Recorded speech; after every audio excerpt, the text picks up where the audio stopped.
Louisiana versus all y'all. Jared Roser here with a big man who is having a big week on the recruiting trail. Fitzgerald West Jr., the standout defensive tackle slash potentially offensive lineman who picked up LSU and ULM offers Saturday after a great camp in Baton Rouge, and then the hometown Cajuns coming through just a couple days later, joining his recruitment.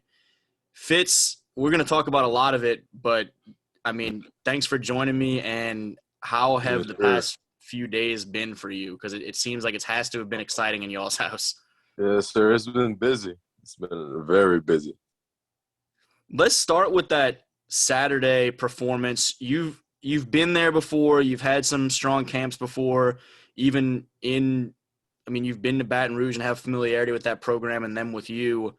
Take me through that day, just kind of how everything went from your confidence going in to the actual performance and then hearing from those college coaches. I was real confident going in. It started out with my 5.25. I mean, my 5.25 40. I was real confident in that. That's pretty good for my size. And then going on to drills and stuff, being with Will, Bo, and Lucas, them helping me on the way in the drill. So it boosted my confidence a lot for one-on-one, setting it up. And Yes, you've had good camp performances before, but this one yes, sir. seemed pretty dominant. Was this the best that you've had of a camp? I would say so, yes, sir. Yes, sir. Offense and defensive wise, yes, sir. Yeah, you don't see a lot of guys at these lineman camps jumping back and forth. You were in between reps on defense, and you'd hop over into that offensive group, block some Yes, guys, and sir. then switch back. Tell me more about the decision to make sure that you got reps at both, that you got one-on-one reps at both, and what that was like to just keep moving constantly back and forth. At first I used to start out just defense only. And then during the season, I started playing more offensive guard. So my coach was like, whenever you go to these camps, you need to play both.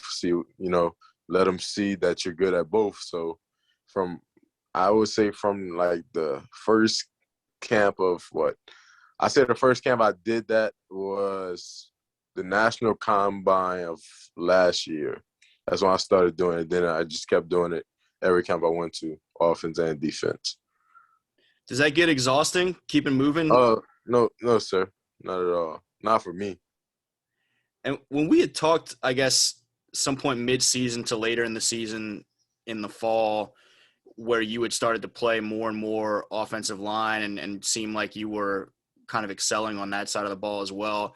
I got the sense that you were getting more. I know you love being big defensive tackle, but it felt like you were starting to be more intrigued or open about potentially playing offense long term.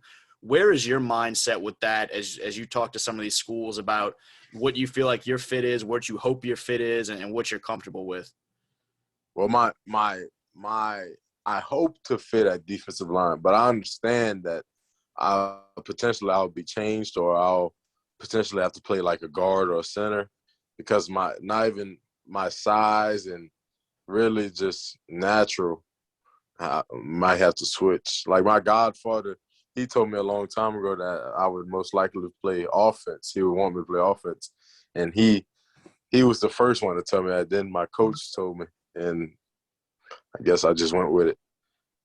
What do you love so much about the defensive side of the ball? I just like getting after the ball. I like tackling people, stuff like that. I like being aggressive. What have been some of the things that as you've kind of warmed up to offense that you've kind of enjoyed more as you got more time on that side as well?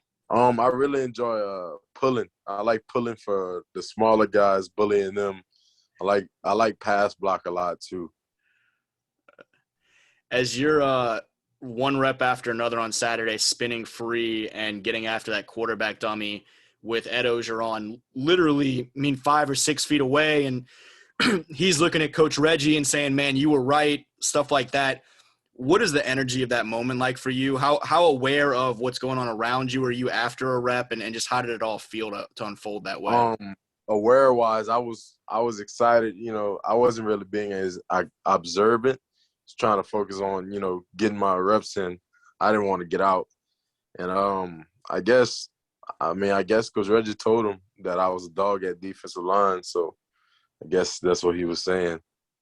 Some of the reactions that you got from the coaches, as well as some of the current LSU players, because Andre Anthony and Ali Gay and everybody are bouncing around and a lot of oohs and ahs.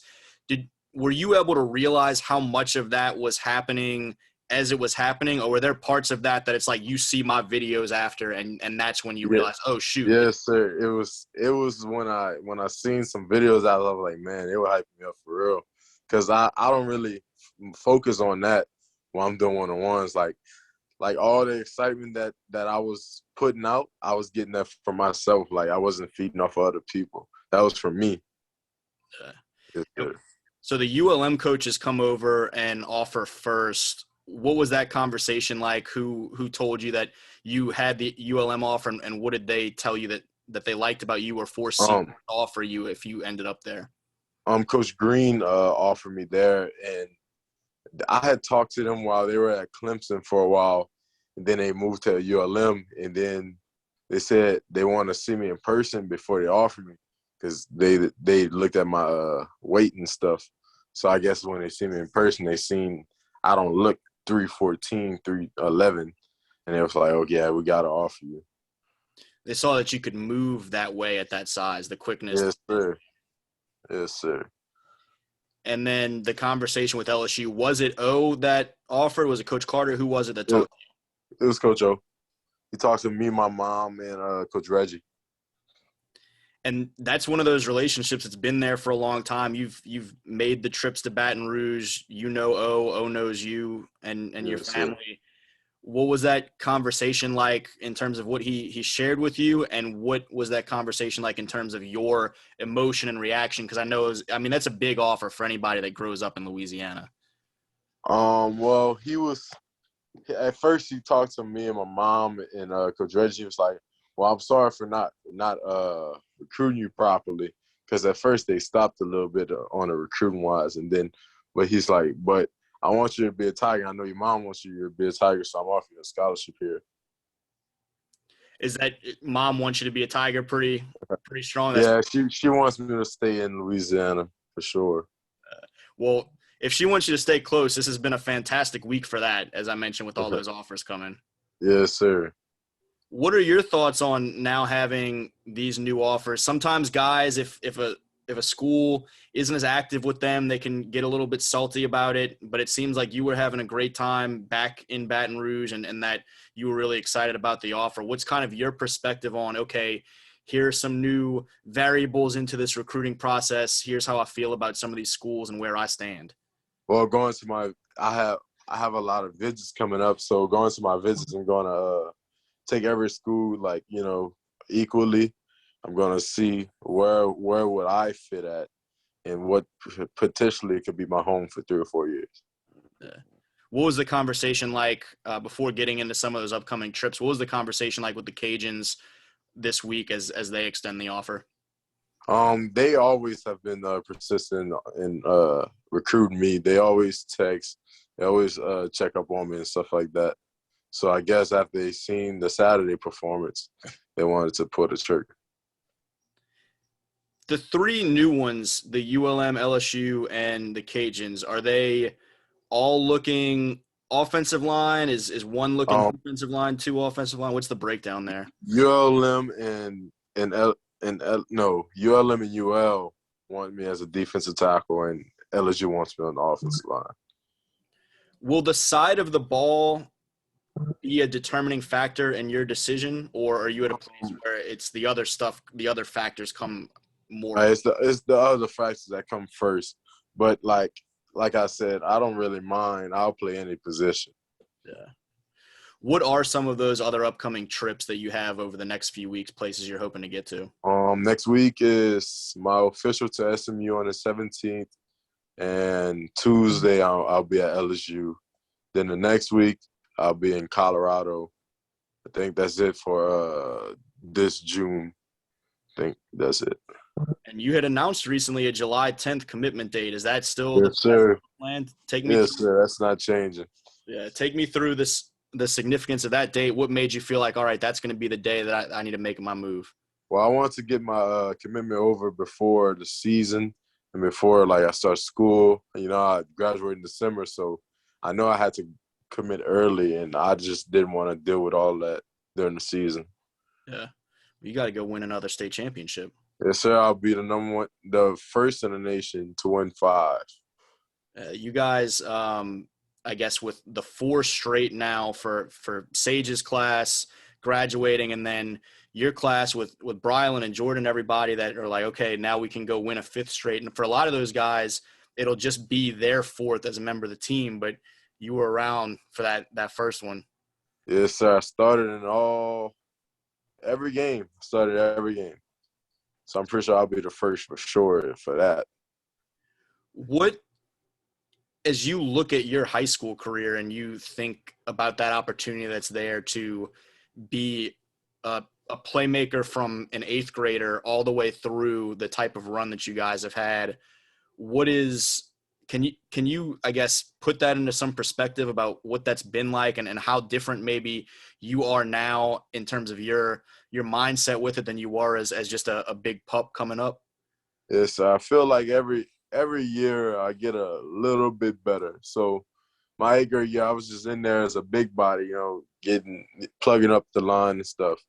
Freshman year, I was a little better, making some plays. Sophomore year, I started playing offense towards the end of the season a little bit. Then junior year, I was really a playmaker on both sides of the ball. It was a big difference. And senior year, I'm hoping to take over.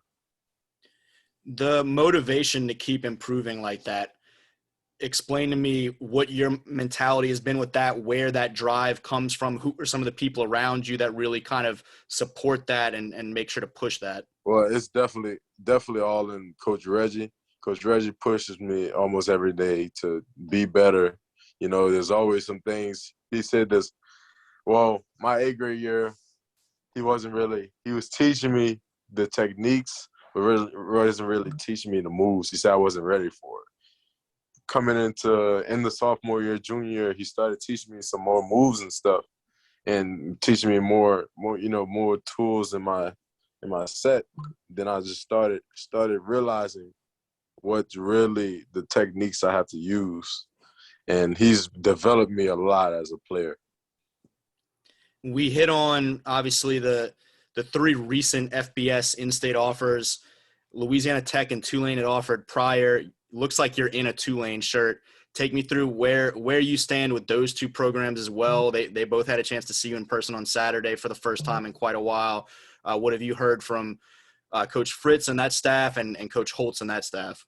Coach Fritz and their staff, they want me bad. Like they like me a lot. I'm definitely number 1 on their board.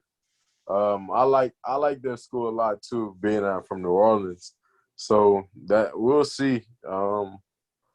We have to, take that into consideration. I like Coach Dawson, Coach McCleskey. That's my dogs. Yeah. And La Tech. Well, La Tech. I talked to a couple coaches, Coach Camp and Coach Allen. I know them pretty well. Coach Camp was at ULM before, and I was talking to him a lot at ULM. And then when he moved to La Tech, he was able to offer me. So that's kind of in my head too, as I take a decision. Yeah. And we'd talked since some of the Ivy Leagues came in, but we haven't done like an interview like this to see some of those opportunities come your way. What has that meant the past few months? That's a special opportunity, especially as a football player and being like a minority. That's real crazy for me. I'm blessed for those opportunities. We talked some about what the football visits will look like over the next couple weeks. You're on that countdown now to the July 10th date, as you and mom and the family as a whole and your coaches around you near that decision announcement date. What is that going to look like for you? Just some of the conversations you have, some of the questions you hope to get answered from some of these schools, and what it's going to feel like as you get close to, finalizing some things. Really, I just want constant recruitment. I don't want anybody, stop talking to me for like 2-3 weeks in a row and just and just I like the constant recruitment. I like the constant checkups. My mom is special, essential to this, and my coach, and my godfather for sure. Good deal, man. Well, again, appreciate you taking some time to break some of it down, and congratulations again on what has been a really big and fun week for you. Yes, sir. Thank you. You got it, man. Always a pleasure. He's Big Fitzgerald West Jr. out at Lafayette Christian, getting ready for his senior year and trying to figure out some of this recruiting stuff before he gets to that point, because the Knights have a drive for 5 in mind, and for Louisiana versus all y'all, Jared Roser. Yes, sir.